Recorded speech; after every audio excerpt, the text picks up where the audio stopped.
It's the Sunday Chronicle on Stacks 92. It's the Sunday Chronicle.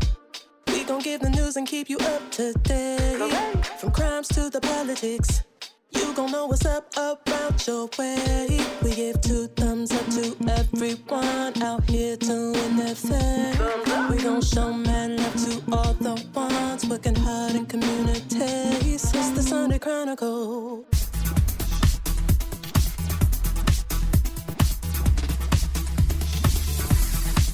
Good morning.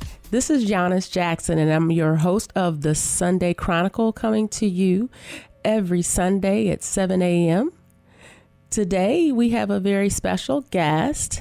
Our special guest is Mr. Brian Payne, a.k.a. Cutt Nice, and he is here to tell us a little bit about his journey, about his love of community, and what drives him from day to day.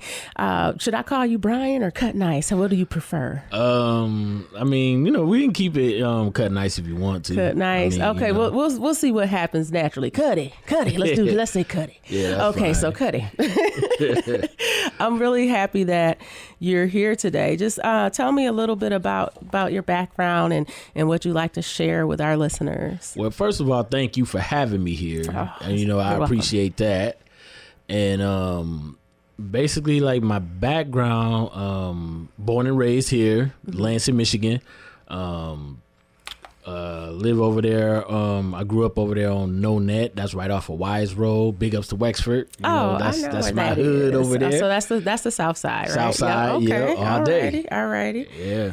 Okay, so you have a love for music, and that is what initially really piqued my interest in your DJing. I remember reaching out to you in the midst of the pandemic, and I was doing a lot of writing, getting back into writing, and I saw that, you were still DJing and nothing was stopping you. So, that was the way you transition in the pandemic from doing regular DJing and then going to the virtual space. Tell me how you were affected when the pandemic really started to just spread. Actually, when it started spreading, it actually happened during the weekend of my last party. Actually, I had an event with my friend Jody Clemens. Big ups to him, my partner, Stone Groove, Sunday. Oh yeah, we'll talk a little bit about that too. Yeah, so actually we actually had that, and so the owner had hit us up and was just like, we don't know, we're not sure, if you guys can do it or not because of all the stuff that's going on. So we was just like, well, we'll try to make it as comfortable as possible. And so when they checked it out again, they just hit us back and just was like, nah, it's a no-go. They shutting everything down. All the bars got shut down and all the venues got shut down. So what was your first thought when that happened? I mean, it must have been surreal. Yeah, I mean, I still couldn't believe it. I mean, I was just like, well, maybe it's just, a temporary thing. And I'm thinking that maybe in about a couple weeks or so, we'll come right back. I mean, this is just like an emergency alert that they just want to, make sure everything is good before everybody gets back out there. But when the lockdown actually happened, that's when it got real. Yeah. That's when I was just like, whoa, it's going to be longer than 2 or 3 weeks, which ended up being like 2 years. Yeah. Roughly. Did you have to stay home from work too when that happened? Well, at the job, my main job, I didn't have to. Okay. We still were able to work 6 feet apart. So where I work at, we had like different stations. So I could be at one station and another person could be maybe like 15, 20 feet, away from me. Yeah. So that's basically how that goes. Okay. So that wasn't a big change for you at work, really? Nah, because I mean, the fact of wearing a mask and all that. A lot of people there didn't really like that, but you have to follow the guidelines. So if you don't, you're in that dilemma as to, okay, what matters the most, either the job or the fact that you just don't want to do just don't want to do the policy that's been placed out by the governor. So we've been in the midst of this for over 2 years, right?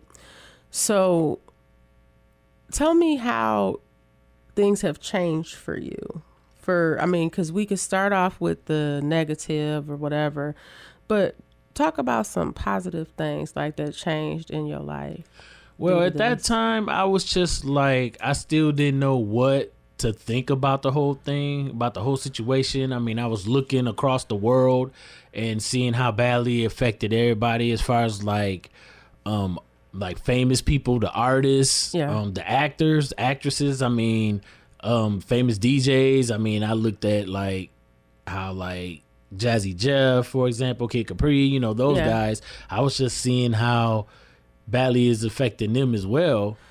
And it really affected me because I had a lot of bookings that year too, and all of that ended up being canceled. Oh, because it was like the summer-ish season, summer. So it started in March. It really it hit us in March of 2019, I believe. Yeah. So with that, like I always talk about, how people change and what things change with this pandemic, and I do like to try to focus on the things that we've gained as far as the positive things, because it goes without saying that it was tragic. I mean, we all lost people and are losing people due to this. But I say for me, it really gave me some time to really evaluate things and slow down to take inventory.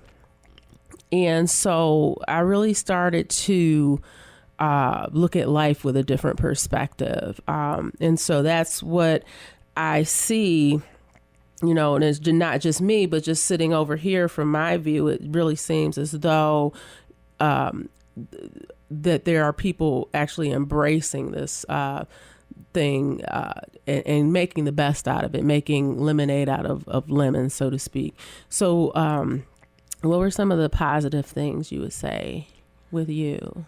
Even though that had happened, I didn't really give up, because I easily could have gave up and just said, I'm not doing this no more, and any of that. So one thing that kept me going was the fact that I had faith in it, and the fact that I still had access to all my equipment. I still had access to my studio, and I could go downstairs anytime and just flex, What's downstairs? Downstairs is my studio, actually.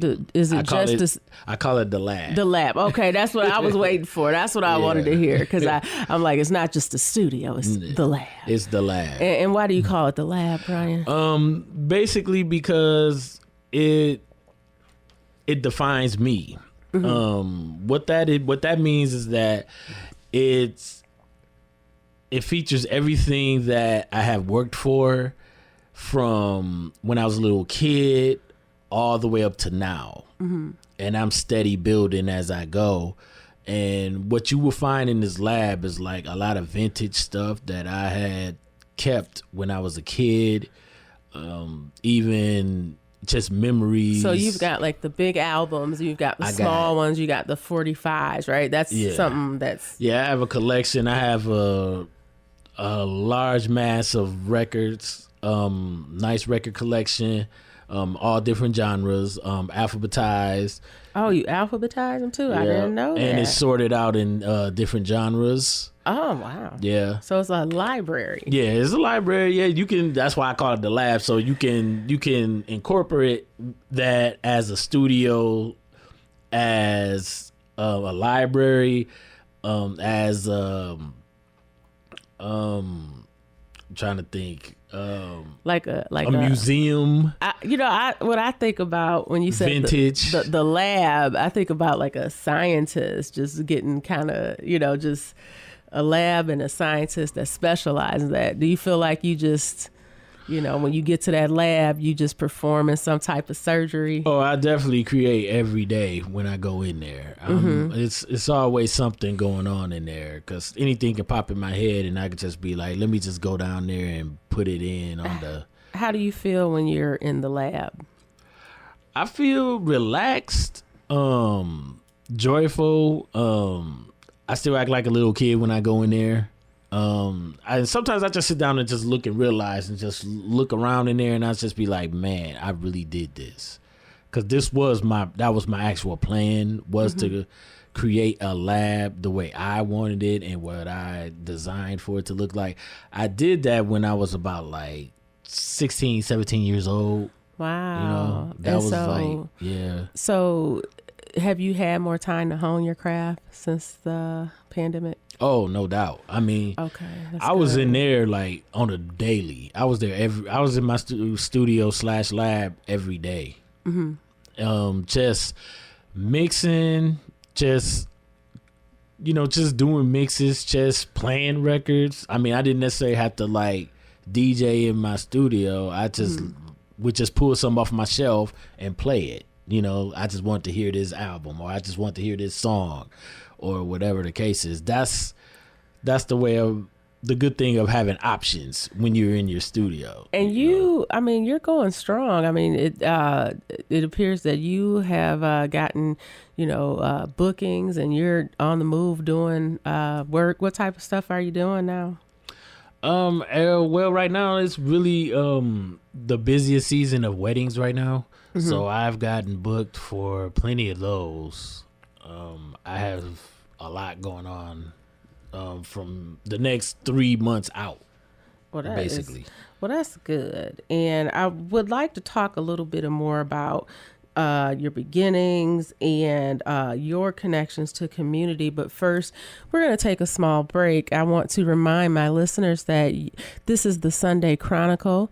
I'm your host, Yanice Jackson, coming to you from Stax 92.1. This is the community platform because community knows what community needs. We'll be back.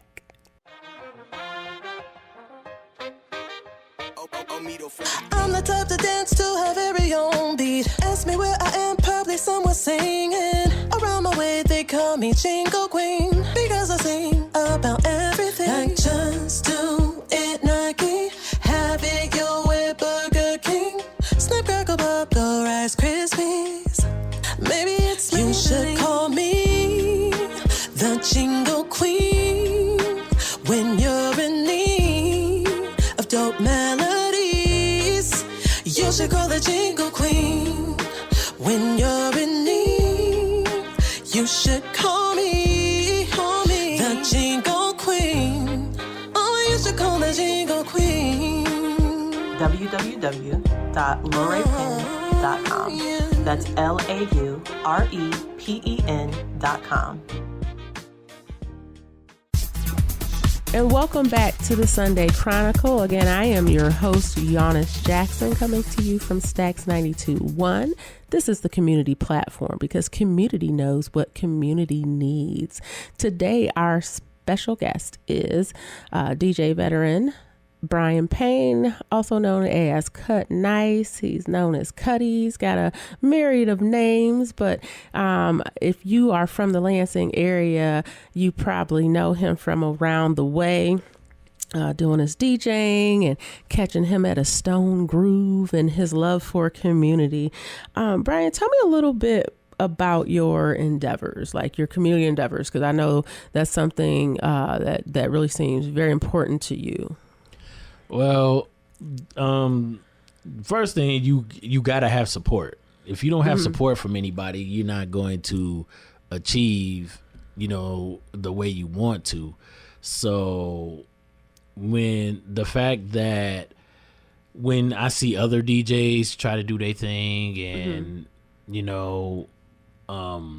even artists, local artists here that be trying to do their thing, you definitely want to try to show the support, just letting them know like, hey, I respect what you're doing. I see you trying to come up. The same thing happened to me when I was trying to come up. And that's what you dedicate yourself to. You dedicate yourself because, nobody didn't have to give me a chance. Right. They didn't have to come and support me. They didn't have to come and see what I was all about. That was a choice. Mm-hmm. That's just like me saying, hey, Yanice, I'm a good DJ, and you never heard me before. Right. But you don't know unless you want to come and see me. Right. Then again, you might not. You just be, that's just, I'm throwing it out there for you. But it's up to you whether you want to come and support it or not. Right. And so if you don't support, then that's just saying, well, you just don't care, or whatever the case is. And for me, I really made it known out there to try my best to get people to support me, to get people to come out and just to see what I'm about. And the fact of that happening for me, I have to do that in return by showing my love, my respect, showing my love to the community, what everybody else is trying to do. It doesn't even have to pertain to music. It could be to anything. Right. As long as you're out there practicing your craft, trying to get your craft right, whatever it is that you're doing, and it's a positive thing, that's just important to the whole community because everybody here is born with special talent.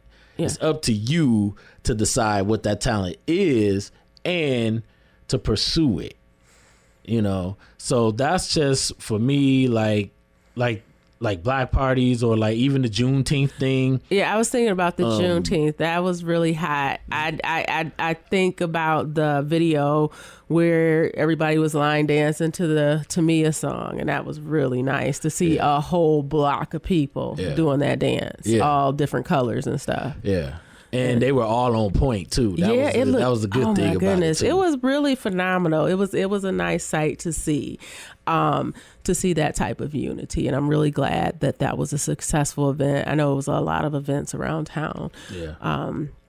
And I've seen you at a number of events. And, I wanted to ask you a little bit about the Stone Groove. You said you were doing that before COVID hit. Yes. How long have you been doing those? We've been doing those before COVID hit. That would have been 2 years. 2 years? 2 years before that. So it started in 2017. And you do stuff outside of the area as well, right? Yes. You do. And how do you get those types of gigs? I'm willing to travel anywhere, but it's just all about promoting yourself and just selling yourself. But with me, it happened a while ago, just for the fact that back when magazines and stuff were still were really, really popular, like the hard copies, and not so far as much as the internet yet. Yeah. That even got me major events because I was a featured DJ in a XXL magazine before. Yes. Oh, that's cool. Yeah, because it was a DJ group that I belonged to that was down in Florida. It was called the Coast to Coast Mixtape DJs, which I still am a member of that. Oh. It's basically a coalition with all DJs across the U.S. That are doing, making some noise or, doing this or doing that. And so they actually looked at me and I would say they just spied on me and they were seeing what I was doing, and I ended up being like their featured DJ. Okay. I was like in the top 3. So you on your turntables, this is a 45 Advocate, right? Yes. Tell me about that.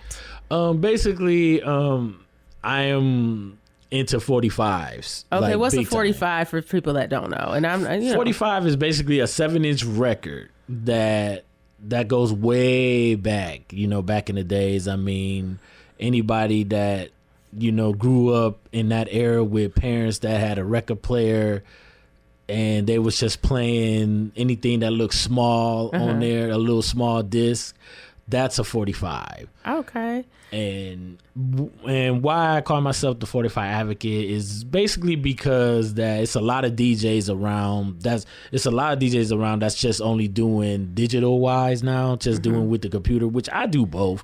But for me, I'm still on the 45 platform. Yeah. So that's why I'm like a versatile DJ. Yeah, it's very unique because I'll see on some of your videos, I follow you on Facebook, and how sometimes you'll have the computer, and then other times you have, you're doing strictly on the turntables. And it's nice that you still practice that, because usually when I go out and I see people DJing now, it's usually just like they have an iPad or a laptop or something. Yeah. So the art of, spinning records, I mean, I guess you do it, but I mean, to see you actually do it, that's a nice thing to see those spinning like that. Yeah. So, I mean, and when you're able to do it live and, at an event, which I have done, is phenomenal. Everybody is just amazed. They love it. And they just look at you, huh? Yeah, they just look. Yeah, they look. It's not so much dancing. They stop to look at you because this is a rare form now. And I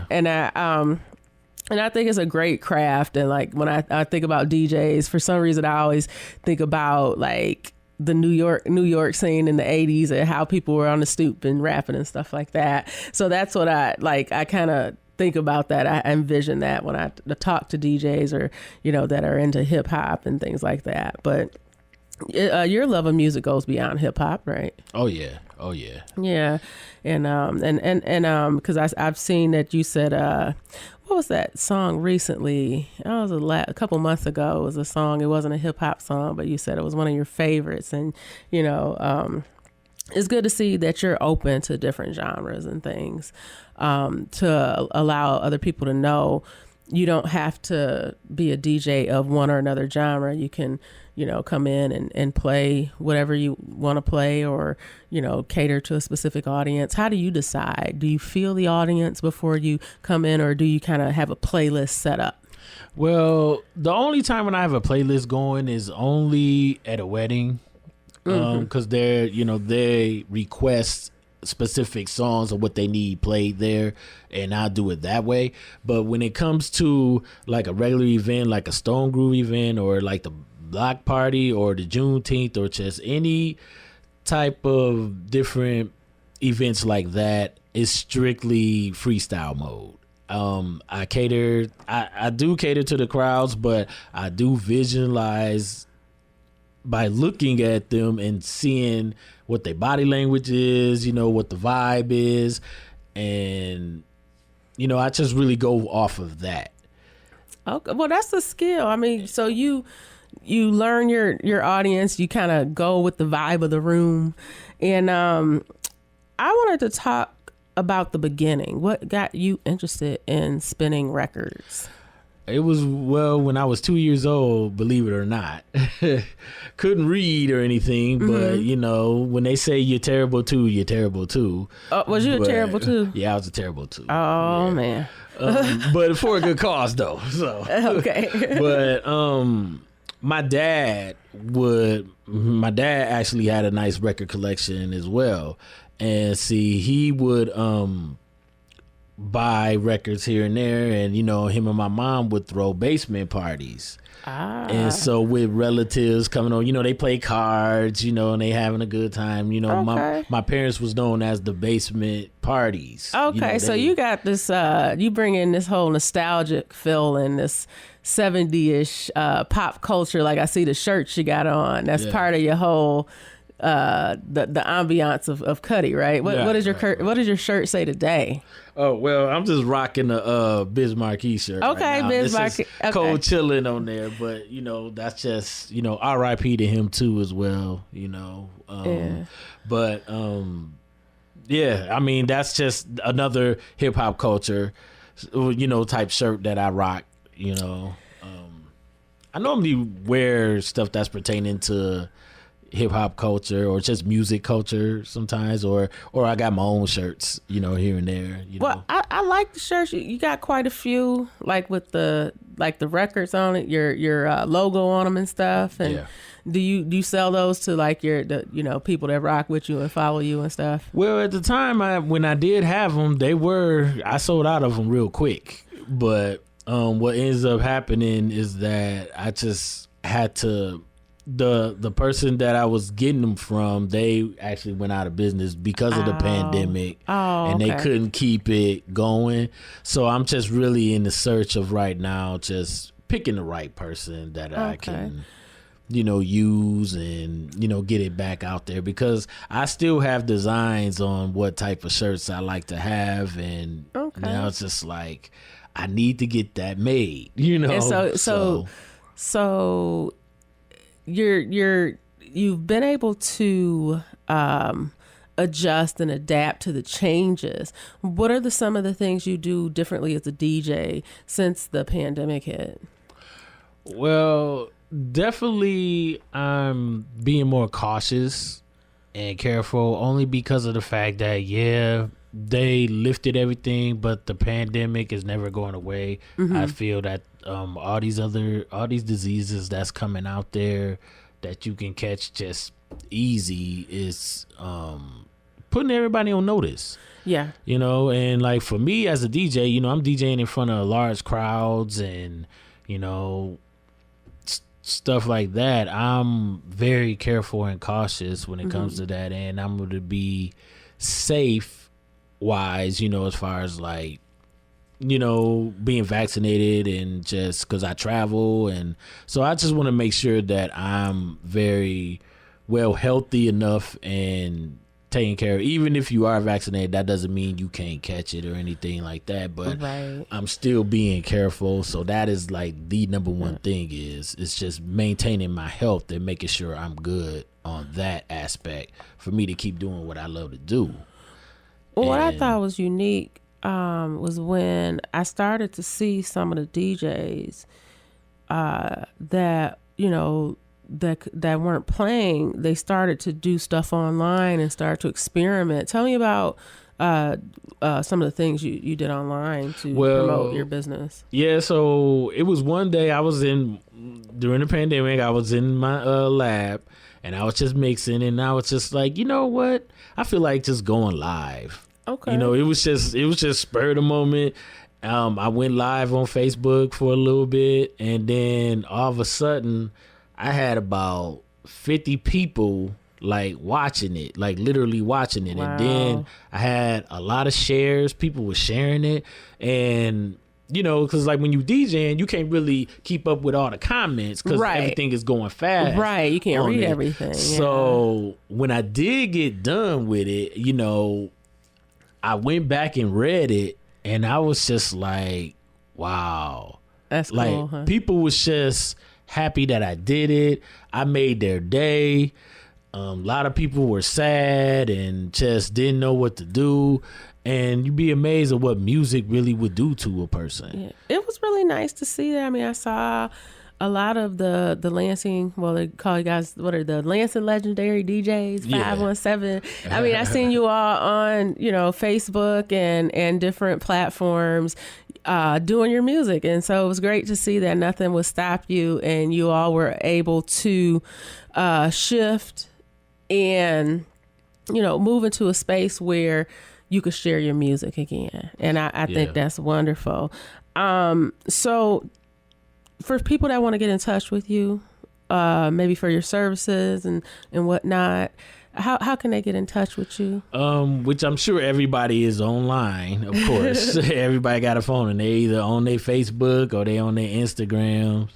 You can get at me, just type in DJ Cutt Nice, CUTTNICE, and you will find me. Okay. I mean, you can even Google me. Yeah, it's like that. Okay, I mean, so not that I'm saying I'm all that or whatever, but it's you put me. But you're the closer, right? Tell me, aren't you the closer? Okay. Yeah, that's what they call me. That's and what they call you, closer. My partner Jody Clemens and my other guy, Mr. Brown, I call him, but Dominique Brown, big ups to them too. They actually called me that. And the reason why they called me that, it was one night at a big party that was happening here, and I always close out with slow jams. Okay, so which a lot of people don't do. A lot of DJs don't do that no more. I mean, some used to, and now they don't. But for me, I've been playing fast songs the whole night. Right. It's time to slow it down at the end, just to, and you don't want a crowd to being all hyper and, still trying to be turned up at the end of the event. You wind them down, huh? Yeah, you want to wind them down. You want them to chill. You want them to, get relaxed and, just... get your last drink and just be about their way. Just be about your way. And in the meantime, if you want to do a little ballroom slow jam dance, I mean, you can. Yes. And when they call me the closers, because the songs that I play are like really good classic slow songs. Yeah, like stuff that brings it back to like when I was 2 years old, when I grew up with what my parents was playing and what they ended up having me play for them at their parties, at 2 years old, And so it was just a good thing, it's a good feeling watching everybody just having a good time and nobody is like saying, why you playing slow songs, or why you doing this, why you doing that. They actually love the fact that they didn't get a lot of it. Yeah. When they go to different events, they was like, don't nobody never play slow songs. That's what we be waiting on. And but every DJ is different. And that's good though. You bring something special, to the table, and and you got your own style, your own flair, and I could go on and on. I'm a talker, so I'm gonna have to stop because the time is growing near. Right, and I want to thank you again for being here with us today. Thank you for sharing your gift with the community, your gift for music, your gift for DJing and scratching and all that. Thank you for doing that. And with that being said, is there anything you want to leave our audience with? Basically, just never give up on your dreams. Never give up on anything that you want to do in life. And don't believe people that say that you can't. Mm-hmm. You always want to have that positive feeling, that positive thought. Just, you just got to stay positive and just say to yourself like, hey, I'm going to do this. Positive. You got to stay positive, because if you don't, that'll eat you up. Hey, it'll really eat you up. So. That's well said, my friend. And with that, I want to thank you for being here, and I want to thank my guests for listening today. And we're going to sign out. I am your host, Yanice Jackson, with the Sunday Chronicle, coming to you from Stax 92.1, the community platform, because community knows what community needs. Thanks again, and make it a great day.